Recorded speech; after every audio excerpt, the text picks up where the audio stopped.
За сайн байцгаана уу. Global MBC Media үүсгэн байгуулагч Цэндийн мөх цэцэрлэг байна.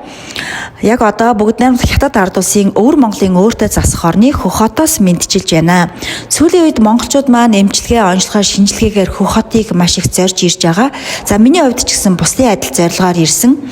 Тэгээд олон хүмүүст хэрэгтэй болох болов уу гэдэг үүднээс аль нэг газрыг рекламад нь сурталчлах биш, яг өөрийн биеэр туулсан мэдсэн зүйлээ бусдад хуваалцаж байгаамаа. За Хөх хотод эмнэлгүүдийн хувьд бол мэдээж улсын болон хувийн эмнэлгүүд маш олон байгаа. За тэгээд улсын гол эмнэлгүүдийг би ерөөхдөө хэлээд явчихъя. За Наймонгу ИК даашвэ фушу июан гэж байна. Өвөр Монголын ангаах ухааны их сургуулийн харьяа 1-р эмнэлэг, 2-р эмнэлэг гэж байдаг.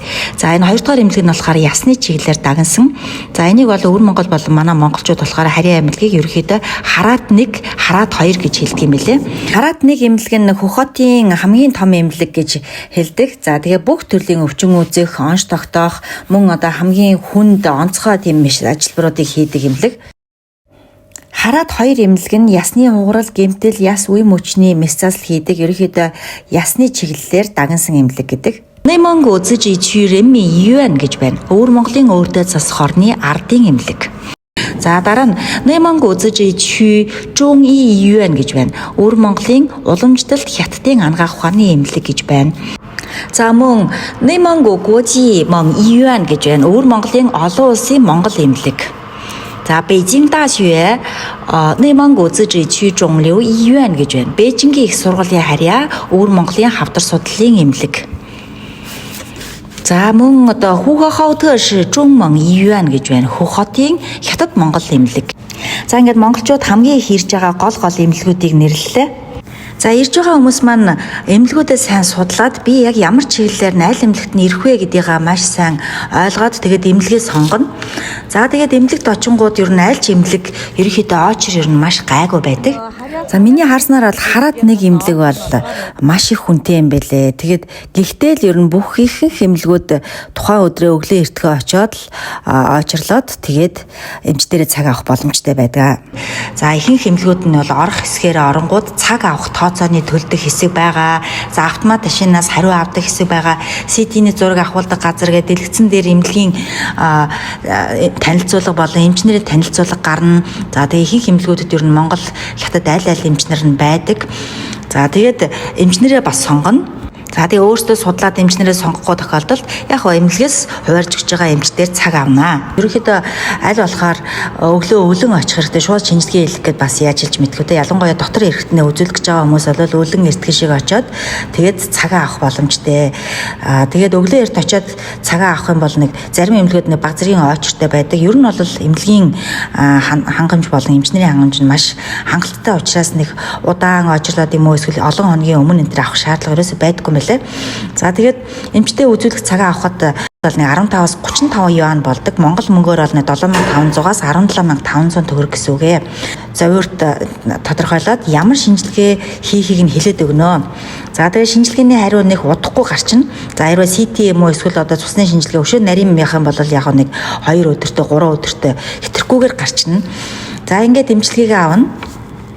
За зүүн уламжлалт эмнэлгүү эсвэл мэс заслуу, эм тариа юу гэд бас ингээд сонголтоо ийнэ. Эмч бол маш олон сонголтыг хийж өгнө, хэлж өгнө эмчилгээний тал дээр. За тэгээд эмчийн зөвлөгөөгөөрөө өөрөө сонголтоо хийгээд эмчтүүлдэг байгаа. Анх удаа ирж байгаа хүмүүсийн хувьд бол яг газраа мэдхгүй, хэлээ мэдхгүй учраас өөр монголчууд болон монгол оюутнууд, орчуулагч нар бас ийм хөлсөөр үйлчлдэг юм байлээ. За мөн машин унаагаар үйлчлэн, нэмлэгт нь үзүүлээд, шинжилгээ хийхэд нь дагуулад, шаардлагатай бол орчуулгыг хийгээд явдаг тийм үйлчлэгээнүүд маш олон байдаг юм байлээ. За тэгээ үүний хувьд бол мэдээж янз бүр байгаа. Ойролцоогоор нэг бүтэн өдөр машинаараа яваад үйлчлээд ингээд явхад бол нэг 300-аас 500 юан ч юм уу, 600 яан ч юм уу янз бүр хүмүүсийнхаа чанараас шалтгаалаад хэлний чанар те мэдлэгээсээ шалтгаалаад за мөн цагаараа 100 юан 150 юан ч юм уу ингээд янз бүр байдаг юм байлээ. Тэрийг бол та нар өөрсдөө ингээд хүнээ сонгоод ингээд үйлчлүүлэх боломжтой. Гэхдээ болж өгвөл албан ёсны зөвшөөрөлтэй зуучлагч газар эсвэл албан ёсны тийм орчуулагч яг нэг зөв хүмүүсээ сонгож олох нь чухал юм байлээ. Тэгэхгүй бол бас тэр дунд олонний дунд сайн муу янз бүр байгаа. тий мөнгө төгрөгөө холигдуулсан хүмүүс ч маш их байдаг. Тийм учраас одоо хувь хүн болгон баг өвөр монголчууд болгон орчуулгын тэгээ дагуулж явна хөтөж хийн гэх юм бол маш сайн сонгоорой, хүнээ зөв сонгоорой гэдгийг хэлмээр байна. За хятад хэл мэддэг хүн бол тэр өдөртөө эмнэлгээ сонгоод очиод үзүүлэх боломжтой. Анх удаа ингээд учраа олжохоор 2-3 дахь удаага хүмүүс бол өөрсдөө ингээд явчихдаг юм байна. Яг тэгвэл өвөр Монголд бас монголоор ярьдаг маш олон хүмүүс байдаг. Дээрэс нь эмнэлгүүдэд бол өвөр монгол эмчнэр бас их байдаг. За шинжилгээний хувьд эмнэлэг болгон мэдээж өөр байгаа. Гэхдээ би дунджаар нь ерөөхдөө хэлж байгаа ш. За заавал энэ үн гэж бодож болохгүй. За ерөөхдөө Монголд ч гэсэн үздэг бүтэн биений шинжилгээний онцлогоонд орё гэх юм бол мэдээж тэр чинь ерөнхий үзлэгт ч тийм. Ерөнхий үзлэгт орох юм бол 300-аас 500 юан орчимд тэр бол зүгээр байдаг хэвийн одоо энгийн ерөнхий үзлэг гэсэн үг. За тэгээд ерөнхий үзлэг эмчдэр 15-аас 30 юан, за нүдний үзлэг 40 юан ч гэдэг юм уу. Чих хамар хоолой 80 юан, за цусны ерөнхий шинжилгээ 25 юан, шил шинжилгээ 21, өтгөний шинжилгээ 12 гэд ингээд шинжилгээ болгоно тухайн үнэтэй. За тэгээ элгэний үйл ажиллагаа 28, бөөрийн үйл ажиллагаа 22 гэдэг ч юм уу. За тэгэж явж байгаа зүрхний бичлэгийнхоо 60 гаруй юан, за хит авианы шинжилгээ 130 гаруй юан, MRI 240-с 380 юан. За тэр нэг хавдрын PET гэд маш үнэтэй одоо бас их чухал шинжилгээ байдаг PET гэд. За тэр нь болохоор нэг 6000-аас 7000 юан байдаг. За тэгээ CT-нүүд бол 300-аас 400 юан, цэжний CT 200 гаруй юан, хэвлийн CT 200 гаруй, хорт хавдрын маркер 30-аас 200 гаруй юан, хотоодны дуран 250 орчим, бүдүүн гидсний дуран 300 юан гэд дунджаар үнийг хэллээ. Мэдээж эмнэлэг болгон өөр шүү гэдгийг бас дахин сануулж хэлье.